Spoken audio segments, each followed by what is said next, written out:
All right, so tonight we're talking about logic coverage for source code. So if we go back to our graph, Professor, still here in logic. did we discuss assignment 5? Well, assignment 5 was just turned in today, so I will talk about that next week when I have grades for it. Okay, can you please record the screen? Record the session? Yes, we are recording.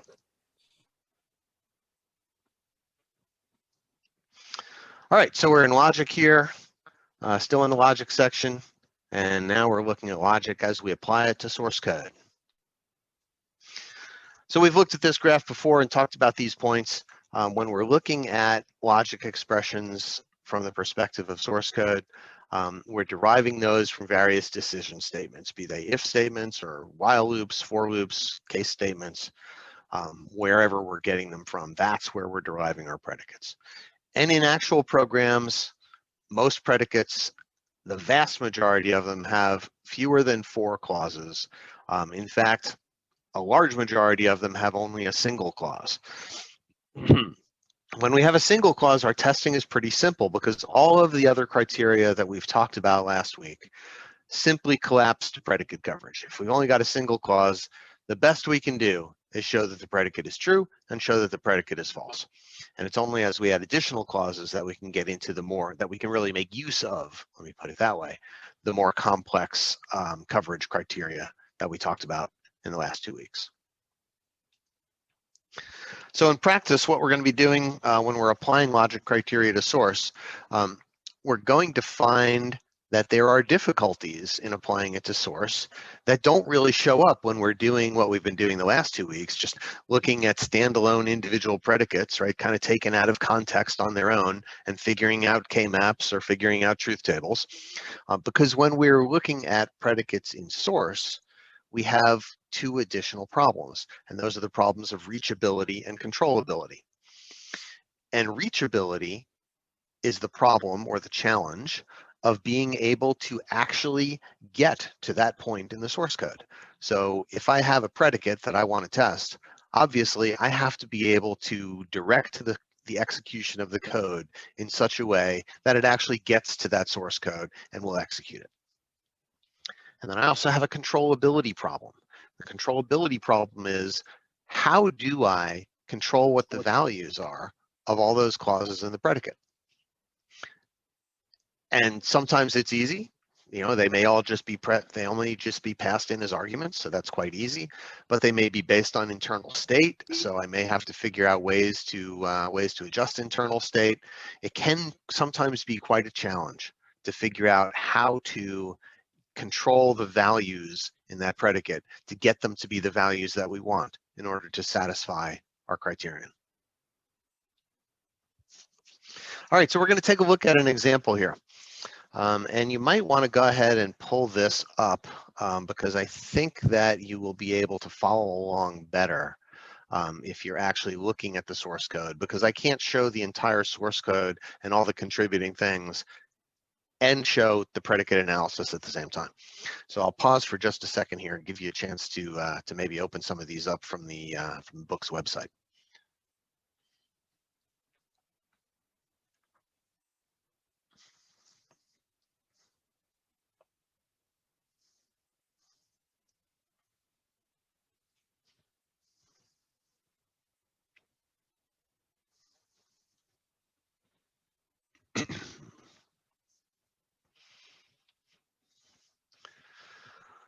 All right, so in this thermostat example, right, this is a simple thermostat that looks at the current temperature.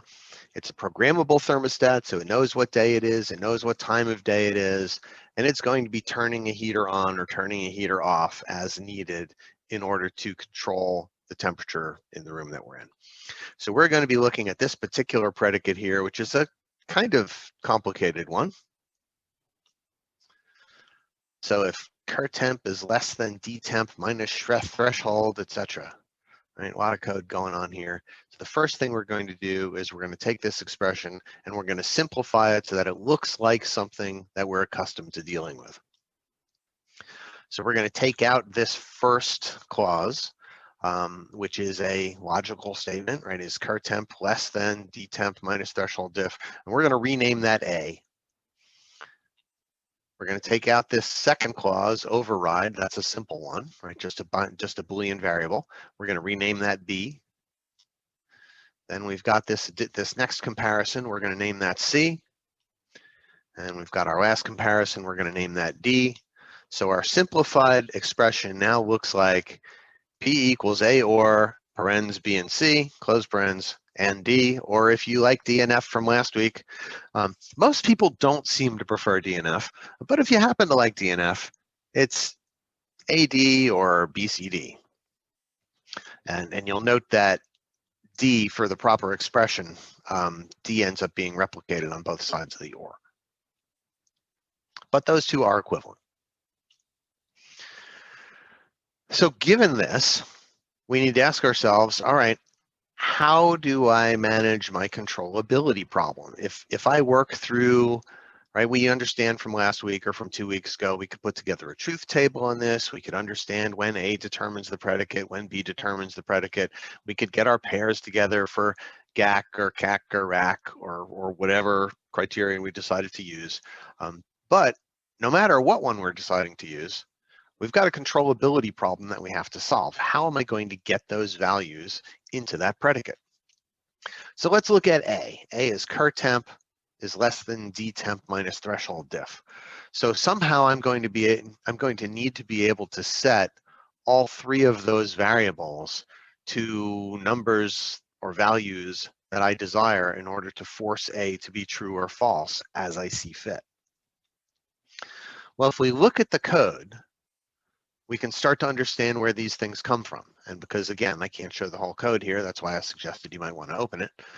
Dtemp ends up being set by calling pset.getSetting and passing in the period, which is the time of day, as well as the day of the week. So pset is it's basically a collection of thermostat settings that give a target temperature for various times of the day for various days. So that's where dtemp is going to come from. So how do I impact those? Well, pset gets passed in as an argument, so that's a good thing, right? Because an argument is usually an easy thing for us to control. So I'll have to create pset and I'll have to configure it, and I'll have to configure it with some piece of test code, maybe something like this.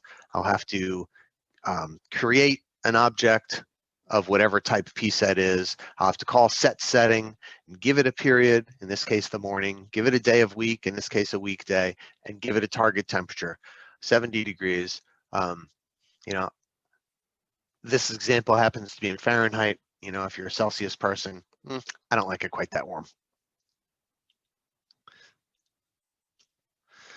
So then we can control the evaluation of dtemp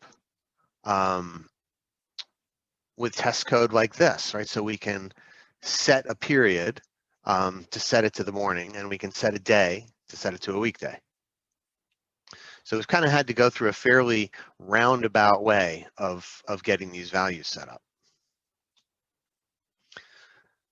So now, what if I want to look at predicate coverage? So let's say I'm looking at predicate coverage. I want to set this to be true.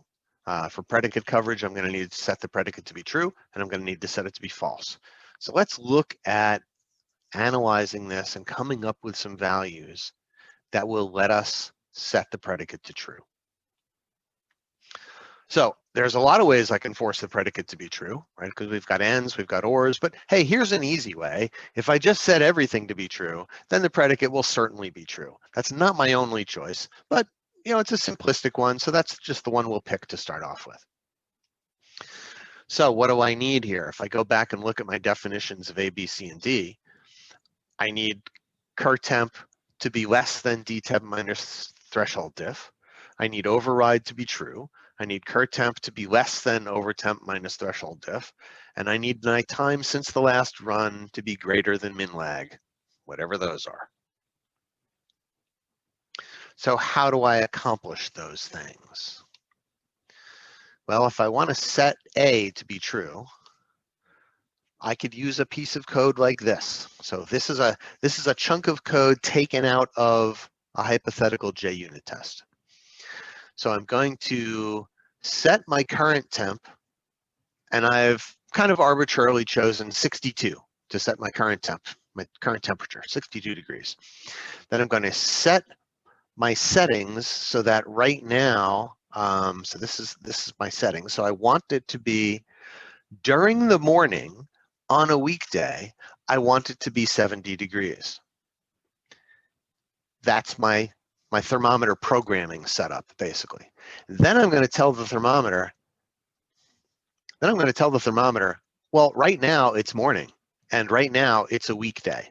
So by those lines of code, what I've done is I've essentially enabled this setting. This will be the setting that gets selected. So my thermometer's desired temperature, my thermostat's desired temperature will be 70 degrees. Then I'm going to set my threshold diff to 5. The significance of threshold diff, kind of hard to say with a quick look at the code. It's not immediately obvious what threshold diff is, but it is obvious that if my current temperature is 62 and my desired temperature is 70, then 62 is less than 70 minus 5. So these values will force A to be true. So now let's look at B. For B to be true, I have to set override to true. Where does override come from? Well, override is part of the internal state. It's not really passed in as an argument, but I do have a very simplistic setter function. I've got this set override function, and I can just set override to be true. So very, very simple for me to set this one. Let's look at C. I've got cur temp, I've got over temp, I've got threshold diff. A lot of these are the same as before. So I can set my over temp, I can set that directly with the setter function. But I can't really change my other variables because cur temp has already been set and threshold diff has already been set, right? I've already given them values when I was setting up A. So the only thing I have left that I have to do is set up over temp, but I have to carefully select an over temp so that when combined with the values that are already in there for cur temp and threshold diff, it will make this predicate evaluate to true. And so if I set over temp to 75, then 62 is less than 75 minus 5. So this predicate will evaluate to true. Last, we've got D. Time since last run is greater than min lag. So how do I control those? Actually, it turns out those are both pretty straightforward through setters as well. I can simply tell the thermometer how long it's been since it was last run, and I can simply tell it what the minimum lag time is. So I can control these directly. But for this to be true, I just have to make the time since last run larger than min lag. So 15 is larger than 10. So I've set that up to be true.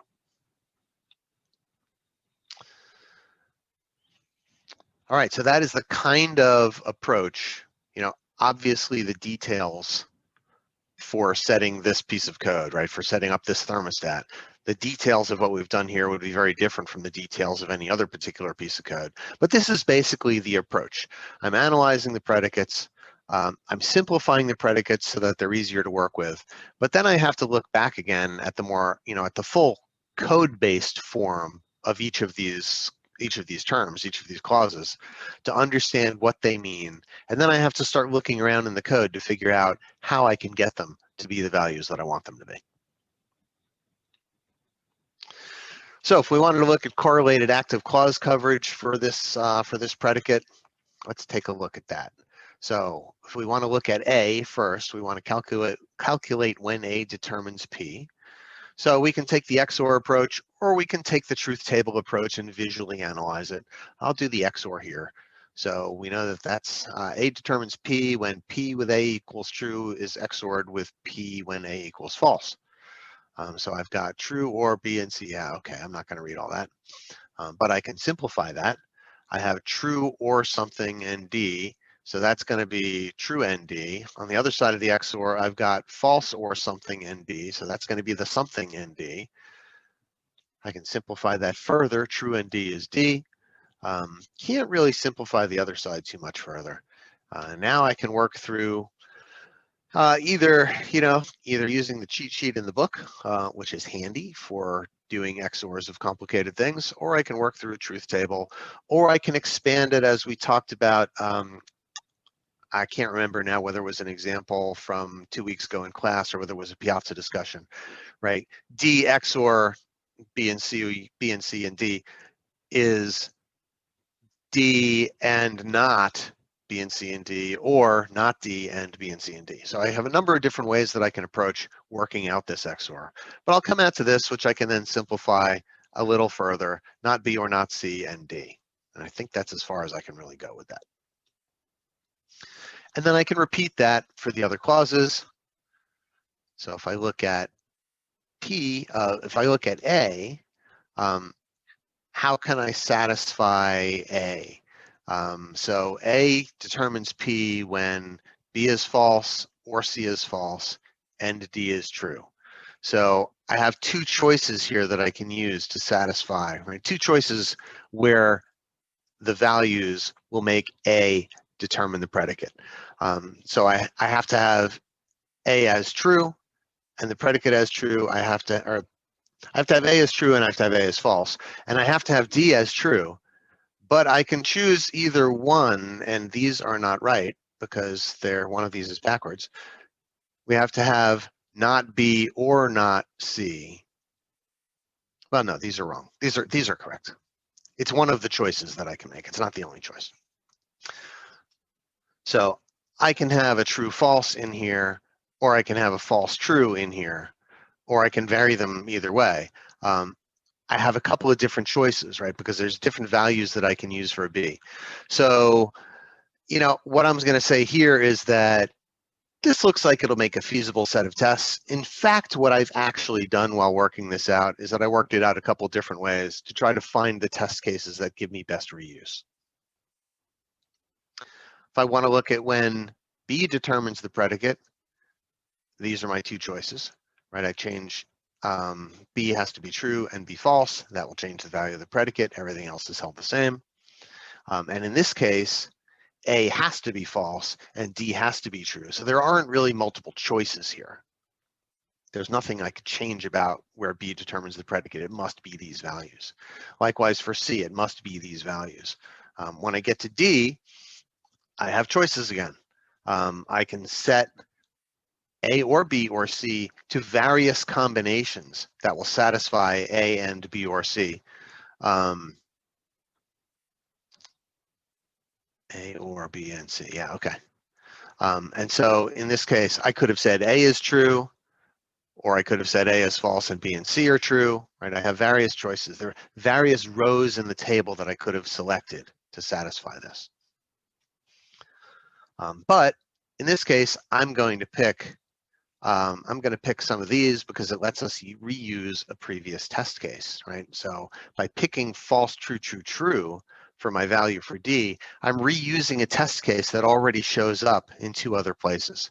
So that just allows me to satisfy the criterion with fewer independent tests or fewer unique tests.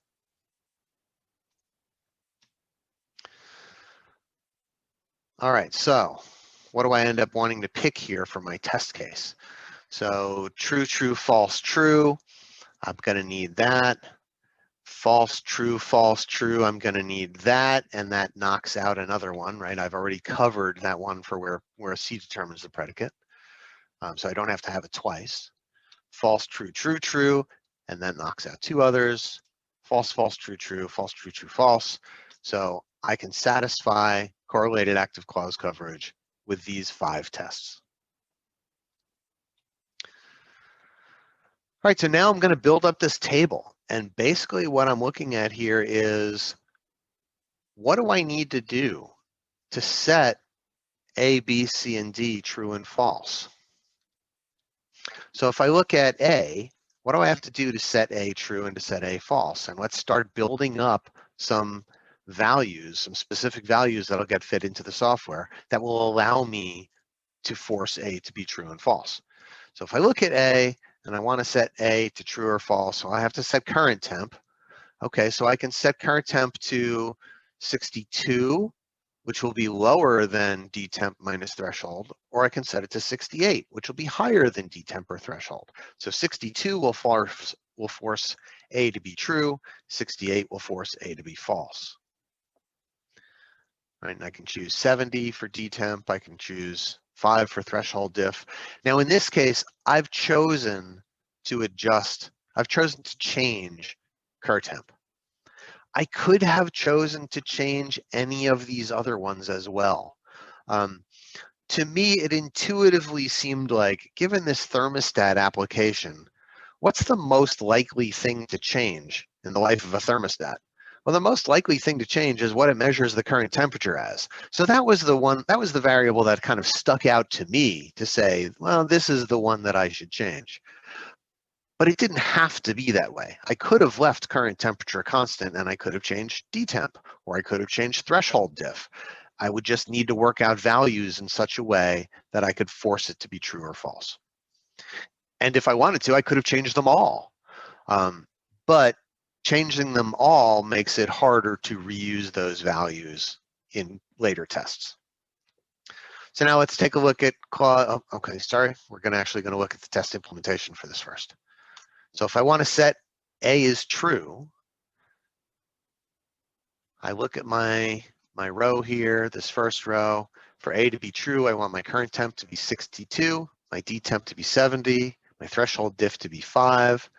And so here's where I would get that, right? I can set A to be true with 62, 70, right? Setting it to be morning and weekday. Then I have to tell the thermostat, yep, it's morning and today's a weekday. Set the threshold difference to 5. If I want to set B to be true, we didn't look at this in detail here, but B is pretty simple. I can set override to be true or override to be false. So here, if I want B to be true, I'll set override to true. If I want C to be false, because this is the test case I'm implementing, TTFT, how do I set C to be false?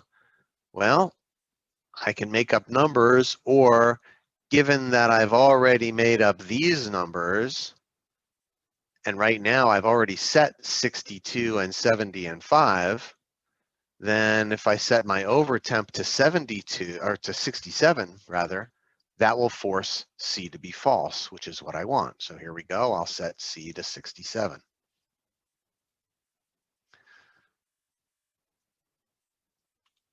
I'm sorry, I misspoke. I want C to be true here. My apologies. So for C to be true, I've calculated that if I set over temp to 72, then my current temperature, which I already set to be 62 to satisfy A, 62 will be less than 72 minus 5. So I'll use 72 to set C to be true. And then last, I want D to be false. So I'll set min since last run to 8, and I'll set min lag to 10, which is larger than 8, so D will be false. So I talked a bit here, especially if I go back to this page. I talked a bit on this sequence of slides about how it's desirable to reuse test cases wherever you can to minimize the number of unique tests that you have in order to satisfy a criterion. Tests are expensive to write. They're expensive to maintain. They're not particularly expensive to run anymore, at least not unit tests that all run in software. But tests certainly have a cost. So if I can satisfy a criterion with fewer tests, that's more efficient and less labor intensive, less cost than satisfying it in more tests. So I, generally speaking, like to reuse tests where I can to satisfy the criterion in as few tests as I can reasonably do so. But that takes us to another question. Well, if it's desirable to reduce the number of tests, and reducing the number of clauses in a predicate reduces the number of test cases, maybe we should think about rewriting the software in order to simplify it so that we have fewer tests. So let's take a look. Here we've got an example. Our predicate is A and B or C. So I could rewrite that as something else. All right, I could transform that, and I could potentially transform it into this. If A, then if B, do this, else if C, do this, else do that, right? And if you work through this, you'll find that this logic exactly matches, hopefully, should exactly match what's on the left. So I've done a program transform, and I've reduced the number of clauses. I've gone from 3 clauses here, which is comparatively difficult to test, to 1 clause here, which is comparatively easy to test. Well, is that better? Probably not really. If I look at it from a perspective of my, of my control flow graph, here's my original version. Here's my transformed version. Which one do you want to test?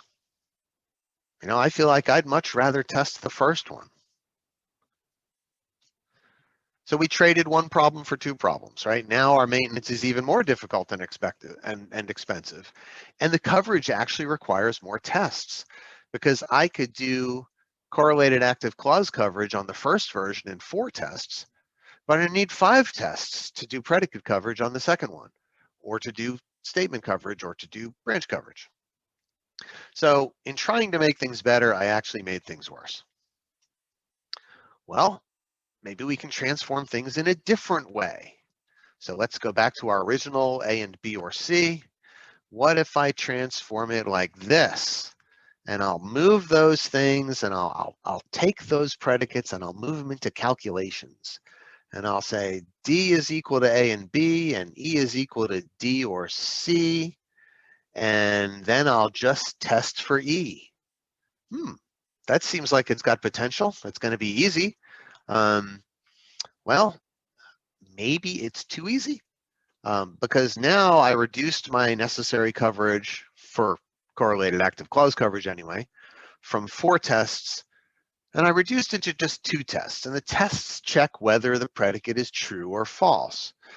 And fine, but I moved the complexity from somewhere that I could test it in the predicate to somewhere that I can't test it.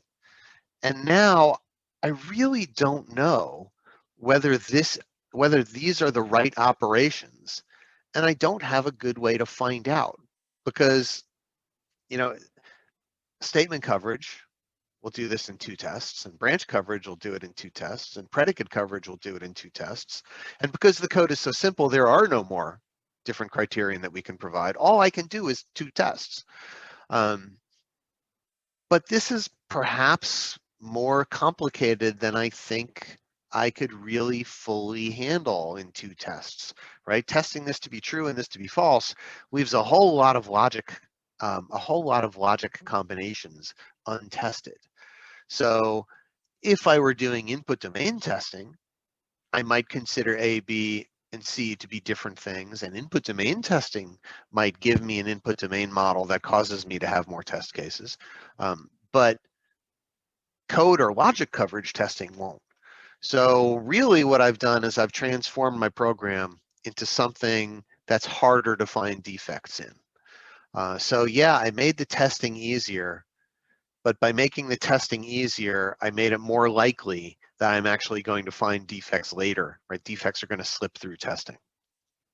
So this is kind of where we want to combine the, I mentioned in a Piazza post earlier, one of the things that I really like about engineering in general and software engineering in particular is engineering is where you have the mashup of the art and the science, right? And the science will give us things like correlated active clause coverage and things like that.